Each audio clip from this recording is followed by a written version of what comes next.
Welcome to the show, Monica. Thank you for having me. I'm excited to chat with you both. And we're excited to have you here. You're our first guest that has been outside the norm of struggling or overcoming addiction. So I am really excited to get your perspective and your story from a different angle that we haven't gone into yet.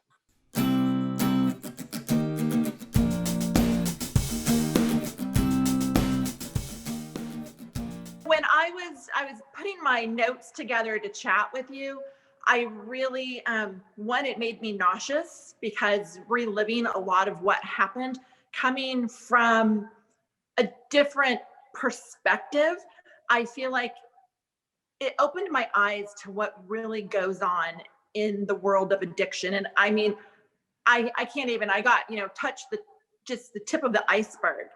But looking at it from an outsider's view to somebody that I was, so close with, my husband, it was brutal. It flipped my world upside down. So I can't even imagine what it does from the addict's perspective, or what that train of thought is, or what happens, what triggers that. So, looking back now, I've done a lot of reflection. I've done a lot of therapy. I've done a lot of different things to try to make sense of it. Because I will say, I really felt like it was my problem, that I could fix him. I could fix his addiction, until I really learned that, oh no, I can't. It's his demons that he has to deal with. So it's been a rude awakening, to say the least, and just what it does to your loved ones, and how it really can torment and tear people apart. A family unit, a marriage, friends and people looking in that think, oh, they have it all together. If only they knew behind closed doors how ugly and nasty of a disease it really is. So that's where my story starts on this escapade I went down. Like, no laughing matter. I mean, it was like the most intense moments of my life, from hiding in my closet whenever he was using or drinking excessively, to having people at my front door. So I live in New York City, not currently, but at this time I was. So I lived in what's called like a white glove concierge. So a boutique building, you have 24/7 security, concierge, your doorman, and they would just ring up to the apartment to let me know if somebody was coming over, you have a delivery. So I got in really good with the early morning crew. And so they would warn me after a certain series of events happened, when he was coming in, which, it could be 4:00 in the afternoon or 4:00 in the morning. And they would let me know how bad he was based on his demeanor walking through the door, so that I would have time to escape via the back stairwell of my apartment. I had 3 doors down. I had a hotel that had me under an alias and had my credit card on file. So I had a go bag at the door. I would grab my go bag and my cat carrier. I'd grab my cat, shove her in my carrier, and I'd literally race out the back door as he was coming up to the apartment. So it was some interesting times, to say the least. So with that, Monica, I want to back up a bit and find out how you actually got into this place, because I assumed you didn't get into the relationship either while he had an addiction or was hiding an addiction. Like, when did you find out? When did this happen, before or after? It was, I go back to, when did I really realize there was a problem? So we had a whirlwind romance. I met him while I was on a girls' trip. I was vacationing in Mykonos in Greece. Nice. And it's gorgeous. I mean, like, what a beautiful place to have, a location romance, if you will. A group of us, most of us were all single, and we're there. And I met him like 2 days before the end of that trip. And, you're on vacation. There's bottles of wine flowing. You're letting your hair down. And I'm like, that's vacation. And when I met him, I noticed there was an excessive amount of drinking, but it was fine wine. So in my head, I didn't equate that to alcoholism or abuse or anything. And he lived in New York. I lived in Newport Beach. And so we dated long distance for quite some time. And it's easy to mask that when you're not in your everyday, day in, day out, your routine, you don't know. So it was a lot of, FaceTimes or Skypes. And finally he came to California. He's like, it's time to make a decision. And he knew I had always had a dream of moving to New York. So, I looked back at the situation. I'm like, would I have gone if I had never had this passion to go to New York? And I was ready for that next level of my life to start. So unbeknownst to me, we had never talked about it, which ding, ding, ding, first sign. He proposes, and that started this tumultuous journey I went on.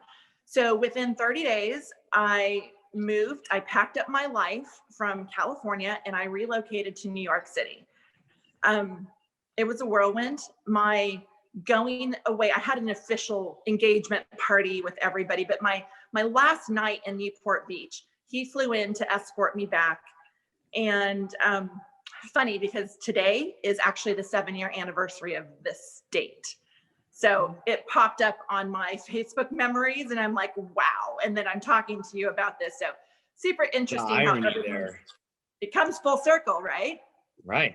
So that evening, we'd have these amazing weekend jaunts. We'd have these great dinners. And I always thought, wow, he just drinks a lot of great wine. He's got great taste.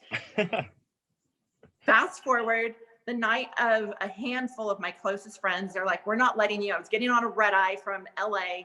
They're like, we're not letting you go without one final hurrah. We went to one of my favorite restaurants and he was excessively drinking, I don't know, vodka, tequila, whiskey, everything, he would drink everything under the sun.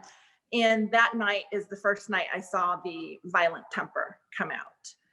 And so I swept it under the rug. I looked the other way. So we get in the car, we get to the airport, we land in New York.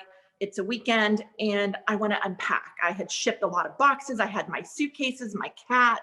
I'm like, let me settle into my new lifestyle. And he said, no, on weekends we go to brunch. I declined. I grew up with, you go to brunch after church on Sundays, you wear a dress. I didn't understand the New York lifestyle that this meant a party brunch. This meant it was an all day, all night, all morning affair. It's New York City after all. So right. I declined, I stayed, I unpacked, I took a nap, I got myself situated. And about dinner time, he doesn't show up. And so I'm calling breakfast. He still is not home. It's my first weekend in New York. I'm newly engaged. And he finally comes in a fit of rage. And it scared me because I didn't know if it was alcohol or if it was drugs. And he had this blank, evil look. And he had cleared out. I moved into his apartment with plans that we were going to go and find and look for a place to make ours. And I had organized everything in my closet and my drawers. And in a fit of rage, he destroyed and threw all of my stuff out into the hallway. And at that point, I'm like, I made the biggest mistake. I still decided to look the other way. We had started planning our wedding. And he was pretty on good behavior, but we were both traveling extensively at this time. So the next instance was the night of our wedding. Again, excessive alcohol. The excessive alcohol use was always there. And when I say excessive, I'm, 3-4 bottles of wine followed by an entire bottle of whether it was whiskey or vodka or tequila. So, 3 to 5 bottles of like constant drinking. And I did not, I'm like, I didn't understand. I'm like, okay, a glass or two at dinner, but I'm like, are you kidding me? So this was like this whole new unveiling of what he was really like. So fast forward to our wedding night, the same thing, the temper came out. And I started researching and ordering books and hiding things and not telling my family because they're in California. I'm now, living in New York with him. I didn't know who to turn to. So we were traveling. He was on a business trip. I was on a business trip and he was flying back from Hong Kong. So that's a long flight, super jet lagged. And there was 2 instances that were back to back, like within the same month. He came in and he was white as a ghost and he collapsed. So I called 911, ends up in the hospital. I never got the full story from anyone as to what really happened, but I knew something was wrong, and I'm not a quitter. I am going to find out and help him and heal him and make him, understand that he has a drinking problem. I didn't realize what I was up against. I thought I could heal him. I thought, here we are, newlyweds. I can do this. So I took on the task of thinking it was my responsibility and thinking that I had the power. And little did I know I had zero power in any of this. So after this one long trip, he came back and he said, let's go to lunch. And we went to this beautiful, cute little bistro. And that was the beginning of the end. He proceeded to drink, 6, 7, 8 vodka martinis. He always carried a little man purse, and I never really knew what was in it. And he would always hide it. And up until this point, I didn't know. And I wanted to know, but I'm like, isn't that part of marriage? Is just the trust? So I think so. Right? I'm like, oh my goodness. So he proceeded to just consume, just 2 martinis at a time. And he started to get irate again. And up until this point, he had some issues in public places of causing scenes to the point where police would show up, and I would be the fast talker to get him off the hook and drag him, carry him home, have my doorman help me bring him upstairs to our apartment. There was a point where it's humiliating, but I just thought I could fix it. And, I have a doorman and those luggage carts that you see in the hotel, and they were helping me with him. And then, I don't know, he got out again or something. And then he would always go, we lived in the busiest part of Manhattan, and I always wanted to live in like a very residential, but I understood the positioning of this apartment because you walked out the door and there was literally 10 bars right in front of you across the street. Like anything you wanted was right there. Gotcha. So the accessibility, the doorman there's cameras in the elevators, and he had urinated himself in the elevator, crawled into the apartment, and literally stripped down all his clothes and his shoes and threw them in the dryer. And all you can hear is the clunk, clunk, clunk. And whenever I hear that, like it takes me back to that moment of how bad he was, how bad this disease was. So back to the lunch with all the vodka, I put my foot down and I just said, I've seen you really cause a lot of issues. So I'm going to excuse myself from this lunch. And I walked home. He showed up about 4 hours later. And again, that look, and I didn't know if it was alcohol or more because I could never get into that bag. And I questioned myself if I had trust issues because of it. And I'm coming from a world where I haven't known anybody that had an addiction. So I was very green. I was very, very naive. And he walked in a fit of rage. He beat the living pulp out of me. He literally yanked pieces of my hair. He left me black and blue from my whole upper body and my face. I ran for the door and I hit. In New York apartments, you have a wall panel. That's a screen. So I just pounded. While he was pounding on me, I was pounding on the panel. I hit the emergency button, which alerts the entire building, and the police showed up. So I was saved. He was handcuffed to the stretcher, and he was taken to jail. Good. That was my eye-opening experience that I was dealing with an addiction. My addiction to fix him and his addiction of whatever it was. So I just decided that was my moment of truth. And I went through that little man bag. I went through everything. And what I found, I'd never encountered. There were needles. There were drugs of every color, shape, and size that I had never seen.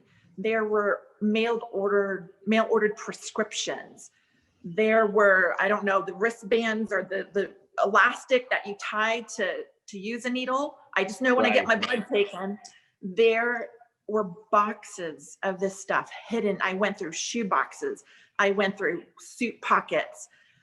He always had a little baggie in that man bag of all of this stuff. And I didn't know where to go. I didn't know where to turn to at this point. So I started to Google. I turned the pills over and I taped them all to a piece of paper and I wrote down what the codes or the numbers and letters, and I started to Google what each pill did.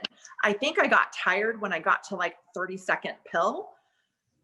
And wow, I was unveiling all of this stuff. I'm like, what in the world am I dealing with? What am I up against? I did not press charges. I thought I could fix them. Even after all of that, I thought I could fix them. So, gosh, it's like, this is a short time span too, from start to finish. We were married for 3 years. So all of this happened in a 3-year time frame. Wow. He gets out of jail. My building won't allow him back in. The building files a restraining order against him. It was hell. He was begging, crying, I'm going to change. I need help. You're finally the person that, I feel I can open up and share this addiction with. I know I drink too much. I do it because of all these past hurts I had never even heard about, and I'm like, what did I just do? So I forgave him. I allowed him back in. I appeared in the Northern District of Court in Manhattan, and I pled to the judge that what he did was under the influence and that's not who he was as a person. Right. They released him off of the restraining order or whatever so he could come back home. And I made him promise to start this road to recovery. I researched every type of rehab, addiction center, everything I could find, counseling, and he pulled the wool over my eyes so well. I was attending Al-Anon meetings nonstop. I was doing private counseling with somebody that was used to working with loved ones of people battling an addiction. And he would come home, I would have dinner, I cleaned the entire apartment of any liquor. We went to his doctor and I asked for a list of what medications he really needed to be on for health purposes. He's 10 years older than I am. So there was some heart things and some other medications. I'm like, so which medications and what do they look like? So I know. And I carried a list in my wallet with a picture of what they were and what they did for his health. Like I became like an overnight babysitter is what I felt like. I mean, I say that lightly, but I don't mean it that way. I had no idea when you're dealing with an addict, if they don't want to change, that you can't do anything. It was a very rude wake-up call for me. So about maybe 3 months, we had maybe 90 days of what I thought was a sober experience, and found out it wasn't. And he finally admitted to me, he's like, I like feeling this way. I like the high. I like drinking excessively. I like the power it makes me feel like I have. And I just at that point, I'm like, this is not my addiction or my battle. My mom at that point was, she was at her end of life with cancer. And so I just decided to put all my focus. So sorry. Okay. I decided to put all my focus towards my mom, and I was flying back to California. I was flying back rather frequently, like almost every 10 days. I was back in California for 5 or 6 days to help my dad care for her, and then I'd go home. I was building my company during this time, so I had client obligations in New York, and so I was really going back and forth, and I was trying to decide if I wanted to be known as a failure in my marriage. And so again, it's like another Catholic chance. guilt there. Oh my gosh, right? So, and my mom on her deathbed, the last thing I'm going to tell her is I'm married to an addict and I'm going to get divorced, or what has even transpired. So at that point, I'm like, it's my mom and it's my business. And, you know, I'll monitor him. If he's being good, we'll figure it out.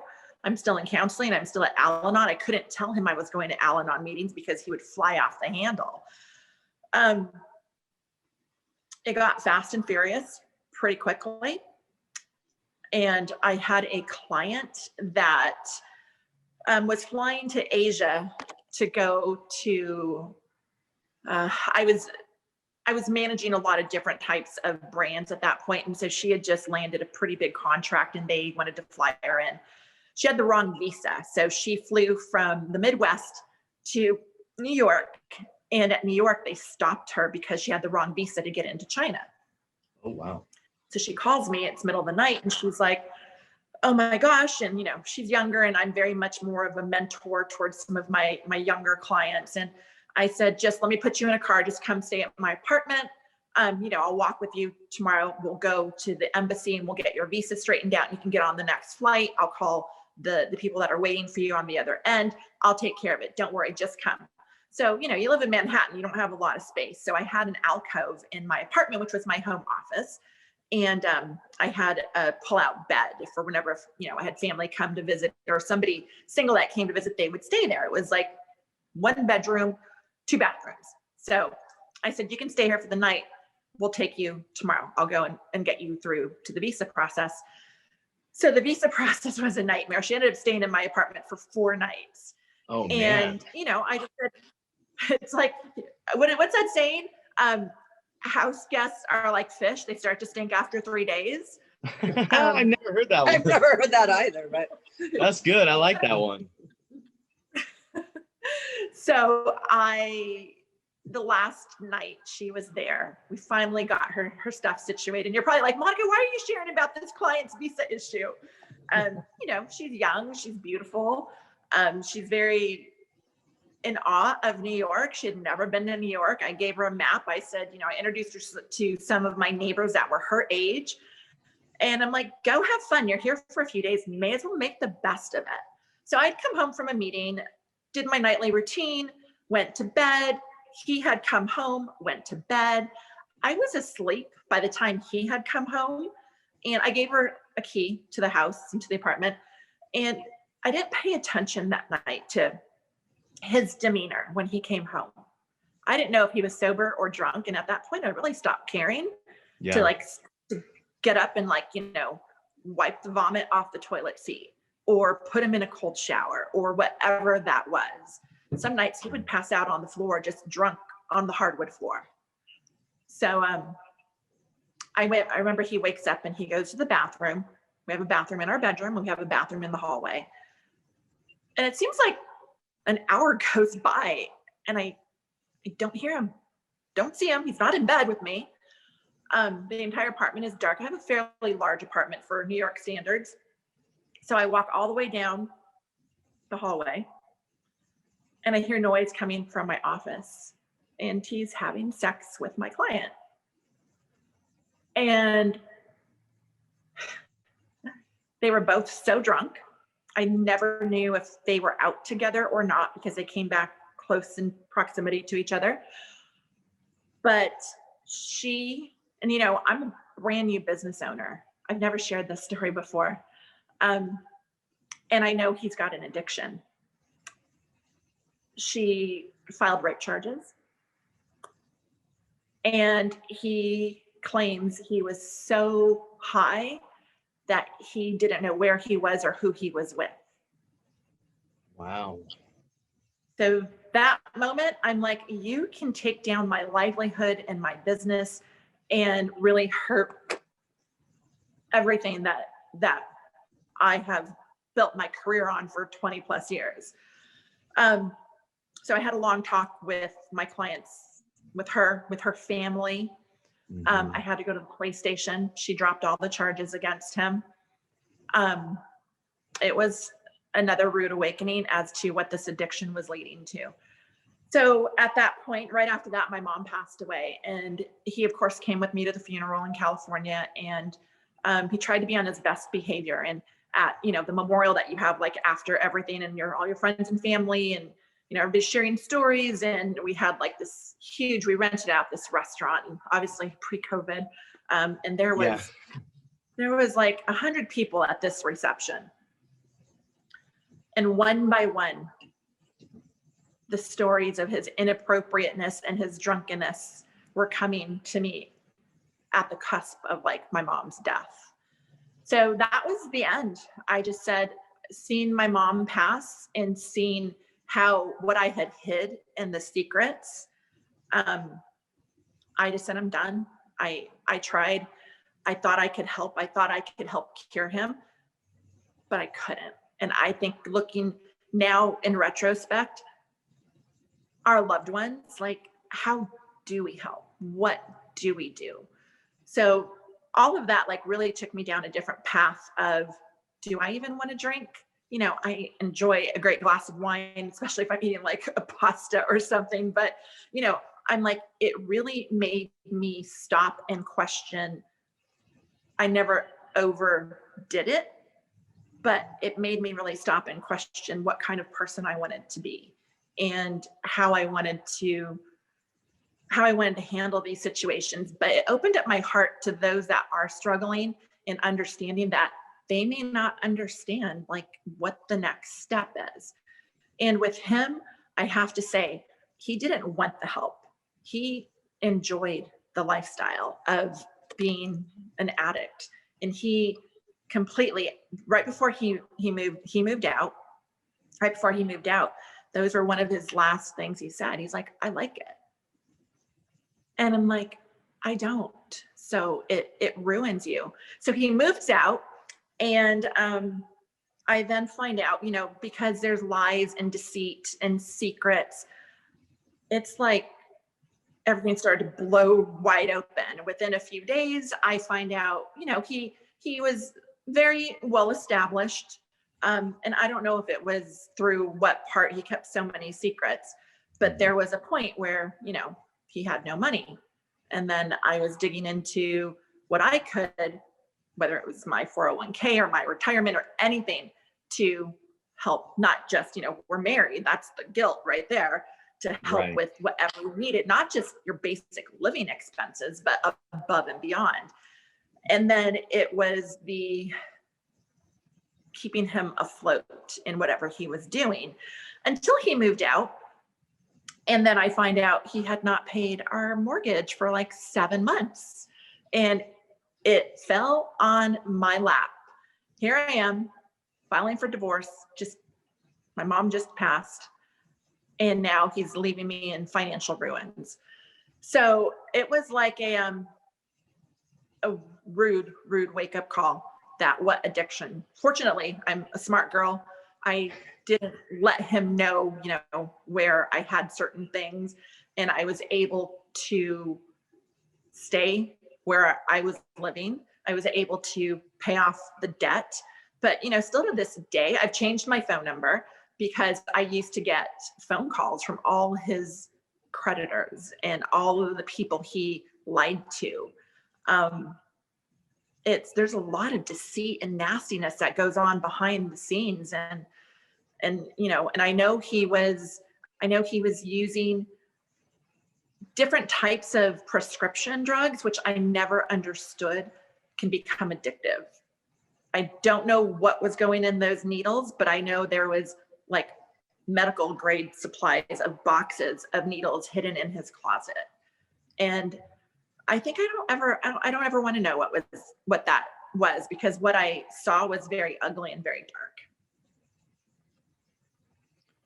Wow.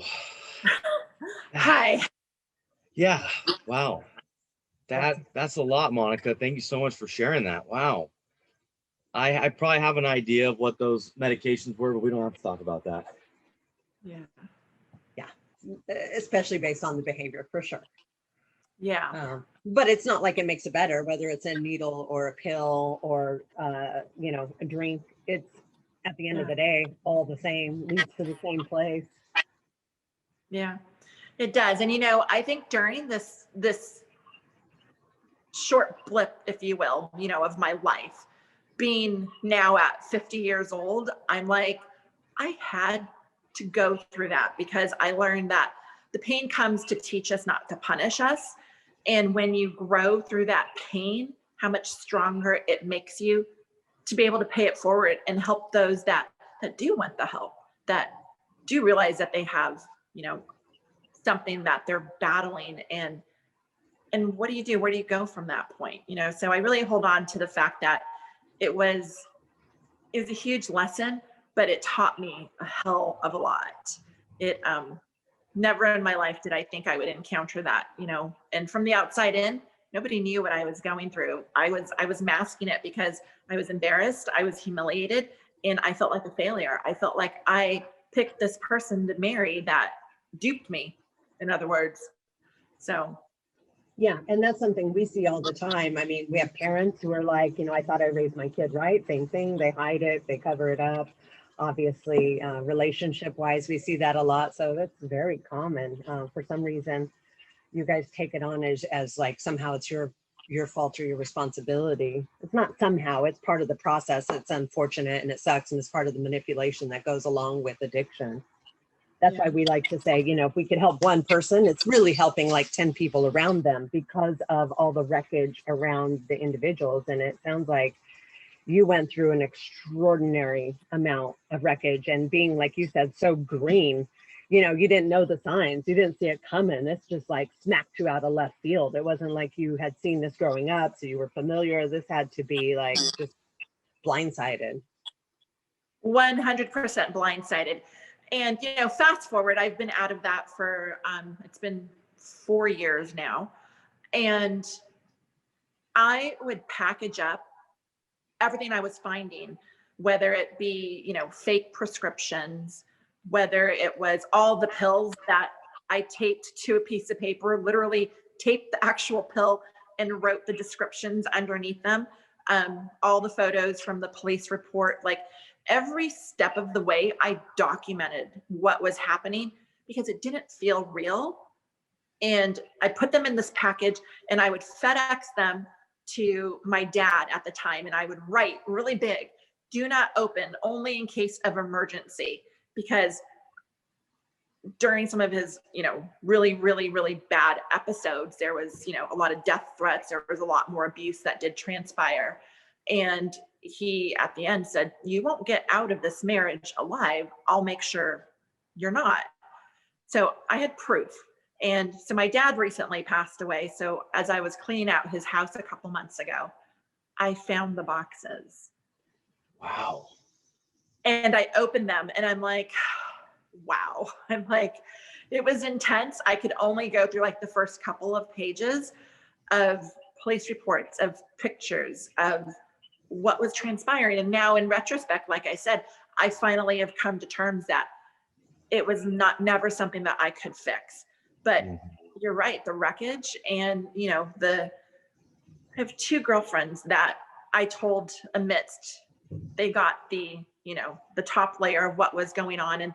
And I made them my emergency contacts because in case something happened, when I'm running down the back stairwell, when he's coming up the front elevator, I knew I had to get out. It was life or death when he was that enraged with, and I didn't grasp the concept that addiction can go hand in hand with the anger and the violence. I never put those two together. I thought they were standalone things until I dealt with it. And yeah, it was pretty crazy bad time of my life. I'm curious, were those envelopes still sealed or did your dad look at them? He never once looked at them. Thank gosh, because I can only imagine for a father to see that, like that would have been devastating. Yeah, no, it was, I was so thankful he didn't. I feel he had an idea. Right. But I never wanted him to worry. He worried about me enough as it is. So I never wanted him to know the extent. He just knows when he asked why I got divorced. And I said, I had to save myself. That's all I said to him. And I think he understood. Yeah. Yeah. So I guess I know before we got onto the podcast, you were talking about writing a book. Is the envelope going to play a role in that book? Yes, it is. Wow, Yes, okay. it's yeah, it's therapeutic, it's healing. And there's some days where I feel like I've completely healed from this, but then, going back and revisiting when I opened that box at my dad's house, granted it was super emotional from, cleaning out the house for both of my Yeah, parents. of course. But looking at the documents were like proof that this really happened. And could it have played out any different? I mean, if he had wanted help, I definitely wanted to lead him to help, but at the end of the day, it wasn't my choice. So, but yes, the book is going to share all of the ins and outs and all the red flags that I didn't see because I didn't know they were red flags. Now, Right. oh, I can't tell you. I have a stack of books in my closet that I'm a student. I always, if I'm up against something, I want to know what it is. And so I bought every book on how to help addicts, how to everything to help him, to help myself. And he never thought it was a problem. He really didn't. And until you see the wave of destruction that they leave. And fast forward, somebody on social media that grew up with him reached out to me and they said, "Are you okay?" I don't know who, I never heard that person or met them. And they said, "We also went through the havoc of this." And so it was the fact that they were trying to see where he was in his life at this point. And instead, because I was very prominent on social media, they found, through my last name, his last name, they found me and they just wrote me kind of like a cryptic warning. Mm-hmm. And then at that point, I was open because all of this had happened. And so I responded and we had a phone conversation about pretty identical things that had happened. So I wasn't the first. Yeah, that was definitely not the first time those behaviors probably showed up. And, I think that's, like you said, you can't fix someone that doesn't want to be fixed. And you kind of said that a couple times where he said, "I like this. This is what I want to do." And I love when you're like, "Well, I don't." Right? Well, I don't. Yeah. No, Well, and I thank you. think, and that's the problem. I mean, we're fortunate because the majority of people that come into the program have admitted, or at least to some degree have met their people that are trying to get them there halfway and saying, "Okay, I'll get help or I'll get treatment." But when you have somebody who's completely unwilling, it's a fine line, and Dallas deals with this a lot of times where you're trying to help, but it becomes enabling. And if you don't know, you think you're like doing all the right things to help the situation. It's really like furthering the situation because you're not drawing the line of saying the situation's not okay. And you don't know what you don't know. And it's a whole different kind of beast than your average like problems in a marriage. It's a whole different kind of thing. Yeah. I remember when I was like, "If you don't get sober, that's it. I am leaving." And he said, "You would leave me at my lowest point." And the manipulation, I'm like, some of the things I'm just like, I reflect and I'm like, wow, how did I fall for that? Like, it was, what do you mean at your lowest point? You are, I really felt if I would have just turned another cheek over and over and over and over, I would have ended up dead or right there alongside him to anesthetize the pain that he was inflicting. And I just kept fighting. I just kept saying, this is not the way my life ends up. So it's, I'm fortunate. I'm very blessed that it was, a little over 3 years. I could not imagine somebody that struggles with it, ongoing or where he's at now. So, yeah. Yeah, that's a huge blessing. Like 3 years I bet that was a long 3 years, but like you said, at least it only was 3 years, and that you were able to turn the corner and see the truth, and you knew that wasn't for you, as hard as that is, and you didn't let the manipulation continue. And I think that leads me into another question too, of like, did you find the Al-Anon helpful for you? Like having that outlet, or just kind of having that different perspective of maybe I am enabling, or how can I not be at the receiving end of this BS? Yes, Al-Anon was useful for me. It made me feel like I wasn't alone. Right. You know, I felt like there was people that were relating. I never got up and spoke. I never shared my story. I sat way in the back. I kept to myself. I was the last in and the first out. Mm-hmm.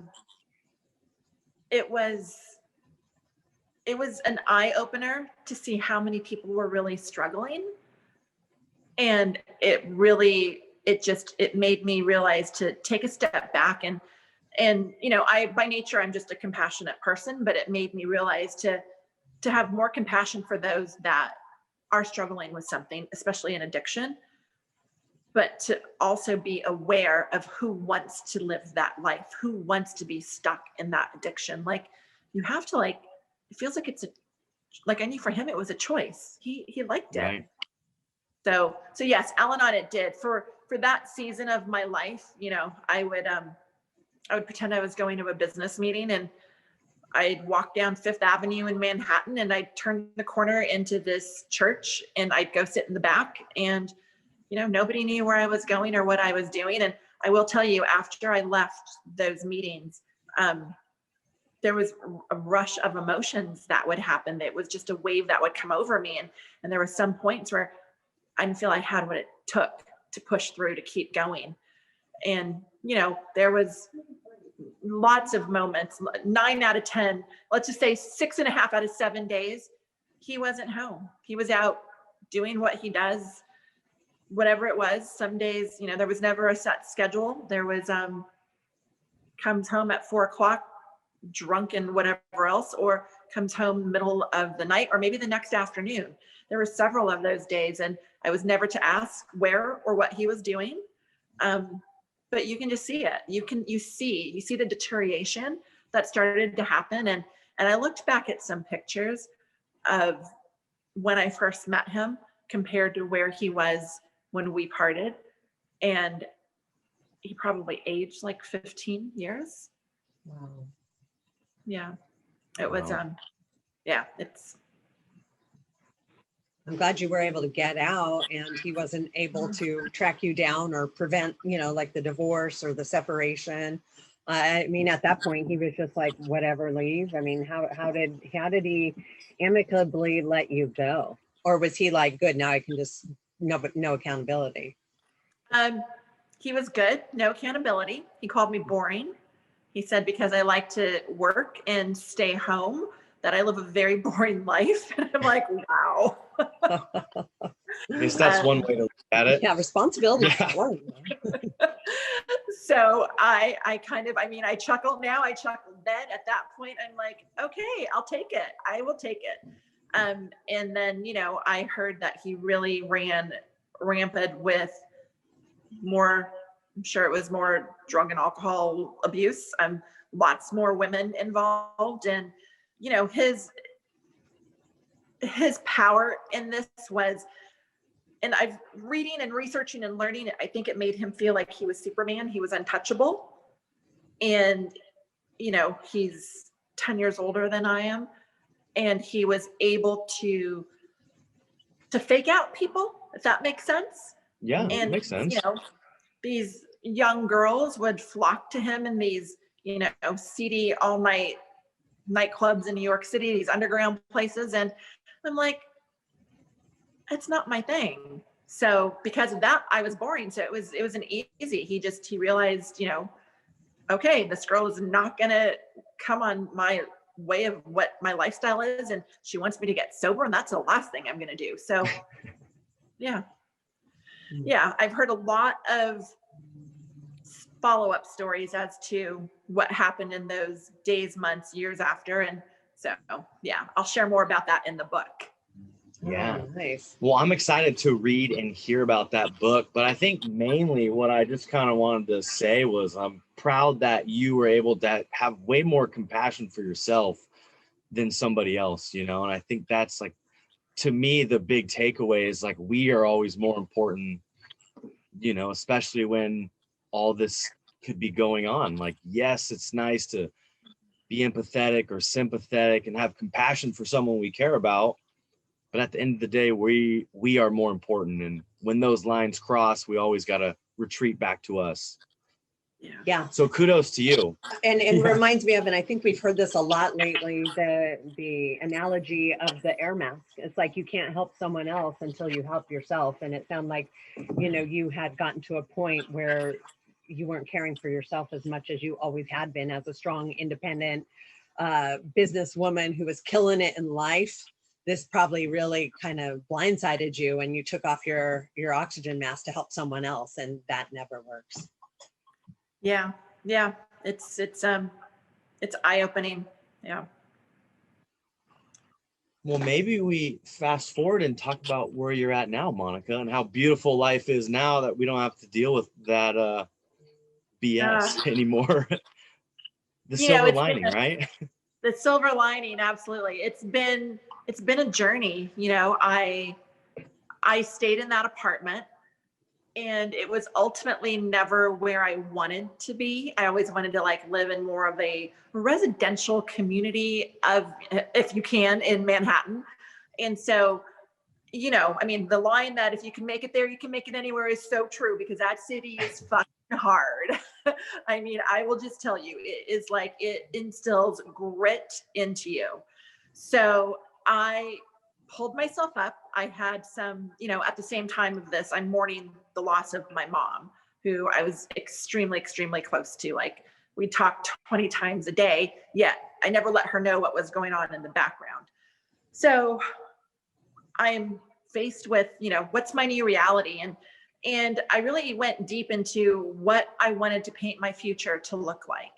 And I went all in on my business. You know, I always go all in, but at this point I'm like, okay, divorced, my mom isn't here. My dad was living in California. I'd come back often to check on him and see him. We talk every day as well. So life started to progress, and, you know, my business started to take off one by one. I started to network how I wanted to network, not at the late night, all night bars and clubs of New York City. I was going and joining all these female entrepreneur organizations. I started to really make it my own path. And that just really quickly skyrocketed my business, which was great. So then I just dove right back into being a full-on workaholic. I mean, that's my addiction. It's a healthy addiction, though. Very healthy addiction. That's a healthy one. Yes. There's not bad results from that. You know what? I always say it doesn't feel like work, because I love what I do, and I love who I work with. So I'm very fortunate, and I am very cautious of who I work with due to this experience. I look to make sure there's a lot of, you know, similarities, to make sure it's a great partnership. So fast forward, life was just, you know, trucking along. I'm growing. I am doing New York on my terms. And then COVID hits. COVID was probably, and I don't want this to sound wrong, but it was probably the best thing for my business. You know, I was shifting to really launch a lot more digital businesses. So amidst COVID, it's like I had more clients than I could handle at that point. So I'm working more, and I saw my dad slowing down. I would, you know, FaceTime him, and I'm like, oh, he's slowing down a little bit. He needs help with learning how to cook. And my mom did everything. Right. So I made the choice. My dad kept saying, when are you going to move back? And I'm like, no, Dad, my business, I'm climbing, I'm doing really well. And he's like, when are you going to move back? So I finally called him amidst COVID, and I said, you know what, now's the time. I said, I'm moving back now. So I'm in California. I've been here for a little over 6 months now. And I found a house because I needed to find a house big enough to have a home office and have my dad and have space, so we weren't on top of each other. And there was something about living where he was, where my mom passed away. I couldn't bring myself to do that. So I said, I can live near you, or I can move you in with me. He's like, no, I want to live with you. So I rented a house with the intent of renting it for a few months to get my feet wet in California again, move him in, hopefully possibly bring him back to New York, which was ultimately my goal, or just plant roots in California again and go back and forth between the two. So July 1st was my big move date back to California. He had a gallbladder attack and died June 28th. So 2 days before I was supposed to fully move back with him to take care of him, he passed. And so there's a bigger plan out there. And if I had not have gone through what I just was still healing from, it could have derailed me. And now I'm here with both of my parents gone, and I live down the street from where they lived. So I'm an optimist, but I'm also a realist. So I know I'm here for a reason. So I'm kind of living a nomad lifestyle. Wherever I'm supposed to be is where I'm going to go. And the journey has been super healing. It's been very optimistic. I've met some amazing people that I knew were supposed to come in my life through this time. So, it's not always going to be a happy ending. You have to go through all these things in life that strengthen you, make you more resilient. And going back to what I said earlier, it's like the pain comes to teach us, not to punish us. So I really hold on to that. I'm like, what's the lesson, and how can I grow, and how can I pay it forward to help others grow through these experiences? So that's where I'm at today in whatever January 2021. That's where I'm at. And I'm excited to see where this leads me. I don't know if it's going to lead me back to New York right now. I don't know where it's going to lead me, but I'm open. That's okay. Well, welcome back to California for now. Thank you. Yeah. Well, it's interesting that you mentioned that. And I think a lot of people have experienced this, including myself as well. But COVID really, by removing all outside interferences and sort of forcing us to just like be home with ourselves and create a new world, I think it helped a lot of us really go to a new place of healing and spirituality and learning. And we just had Joe on this week, and he shared a similar experience. Like, it just sort of forced all of us to get to a better place. Whereas when life is normal and there's distractions, it's very easy to stay busy doing all kinds of stuff without ever having to do the work. And I think COVID really forced a lot of us to really do the work in layers that we didn't even know was there. Yeah. Amen to that. That's like so true. It's, I've gone deeper into what makes me tick inside and asking myself really what kind of woman I want to be, what example I want to set. Whether it's, spiritual healing, I'm deep into meditation, reading, just solitude, peacefulness. It's really, I used to be a super hyper person, but it's really grounded me. And, some say that comes with age, but I also feel it comes with life experiences. And when you really learn how to focus on what the lesson and how to grow from it, how to grow through it. Because life isn't always going to be, puppies and rainbows. My gosh, that would be boring. But yeah, when you go through these trials, you need to figure it out and learn. So yeah, I'm excited to see in the future who I can inspire by what I've been through. We all have a story, and I feel it's our duty to share that story to inspire others that are going through anything similar. So. Absolutely. Well, and hopefully this podcast can reach more listeners who might be going through something similar, and to realize they're not alone and their experience is not their own either. And they may reach out to you for mentorship or help in this area, because your perspective is completely different than what our perspective is. And your help in that area is I think, more deep than what we could offer. So I'm really glad you're out there and willing to do that. Absolutely. It's we all have that gift, so yeah, as you guys, you have the gift of helping people get through recovery and addiction, which is amazing. Seeing just a glimpse of it, it's not an easy or pretty task. No, by any it's means. not. Yeah, I can only imagine what. Perfectly. Like our burden oftentimes is also our gift, you know, and Yeah. we got to grow to give somehow. And it's not always fun and it doesn't always feel good, but here we are, all three of us now, sharing our experience and hope and strength and saying to anyone listening, that's going to be okay. And it's going to work out, and love yourself first. Yeah, absolutely.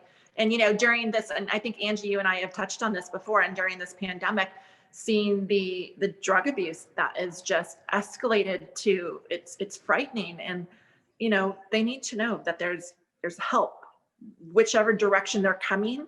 Like there's so many of us out there that want to lead them back down the path if they so choose to take that path. So yeah. Yeah, I mean, we talk about very often, you know, the overdoses and the abuse being at a sky high since the pandemic. But the other side of that is the people that are trapped in homes with the addict, and people don't have eyes on them because they're not able to go to work. They're not able to see their doorman. You know, COVID or shelter in place has prevented eyes on helping individuals like that. And they're literally trapped in an apartment, like your New York City apartment, with this addict full time who's, you know, the stress of the situation is just escalating everything. So besides people needing help from addiction, we need to help the people that are dealing with the people in addiction too.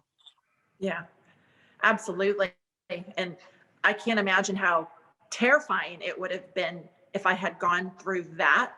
If we were in a shelter in place situation, I don't think I would have made it out. I really don't. So it's, yeah, we need to reach out, especially now with what we've been living through for almost a year. Yeah. It's mind I blowing. never thought we'd have a COVID anniversary, and I'm super pissed about that. Likewise. Yeah. I'm not celebrating March 6th or whatever the shelter in place date was. Oh my gosh, right? I'm like, how is it coming up on? I just remember thinking about stocking up for 14 days. Yeah. I'm like, okay, 14-day lockdown. What is a lockdown? Toilet what paper. Do you need for 14 days. I like got puzzles and board games. I'm like, who needs that for 14 days? Yeah, it'll be you know, a year later and we're still in the same situation. Yeah. Let's hope we're reopening here soon, and the people that need the help can get out and get that help. And, you know, whether it's by coming to Elevate or whether it's through some online programming. I mean, there's so many tools out there. So you have to just go out and do your research or ask for it and it'll appear. All right, good. So with that, Monica, what can people reach out to you for? I know you help us with our social media, with our ad campaigns and that sort of stuff. What other things are you doing that people can reach out to you for help for? I handle full brand. So it's called Omni channel branding. So it's everything from beginning to end. So you have 22 touch points when you build a brand, and it starts with, you know, your brand collateral, your basic, your logo, your website, but then it goes into technology. So we use technology to really drive your brand. This is more in the digital space that we're living in. And then, of course, you know, social media content, social media management, Facebook advertising, public relations, the cute little chat bots that pop up on your websites or on your social media that you can engage in. Really, you know, if somebody's on your Facebook page and they reach into your messenger, that's actually a piece of technology. That's not Dallas sitting behind a keyboard answering questions. So everything that has to do with automating and getting your brand out there using technology is what my branding agency does. Yeah, and we started using it. That's when you and I connected. And what I loved about you is your expertise in the area and your attention to detail. And it's like, I don't have to tell you what to do. You're telling me what I need to do. And I appreciate that because this is a field and a realm that I've never been in. And so that's why I have an expert. So I love and appreciate that about you. And I would think in today's times, like this is the new world. Like if somebody's trying to either launch a product or save their business or boom their business, this is the route that has to be taken. And you and I are in a same group. And, you know, they say over and over again that social media, this is the wave of the future. So people need to jump on it and really embrace it, because avoiding it's not going to get you, it's not going to get you very far in today's times. No way. Even if everything opens up, this is the new world. Don't miss the boat. Absolutely. And, social media is a tool. I know today we're seeing it kind of demonized in the media, or what's happening in reality. And yes, that side shouldn't be happening. So social media is meant to really grow businesses, small businesses specifically. So, and I've always said, if you're on social media, from a personal perspective, that's great. But when Instagram really went from a curated feed of showing vacation or what you're having for dinner or your outfit of the day, it's meant to drive traffic to monetize. If you are not making a dollar amount on Instagram alone, we're not even talking any other platform, you're not using it right as a small business. So I really take small businesses and show them how you can do that. And then you add, the rocket fuel by running some paid targeted ad campaigns.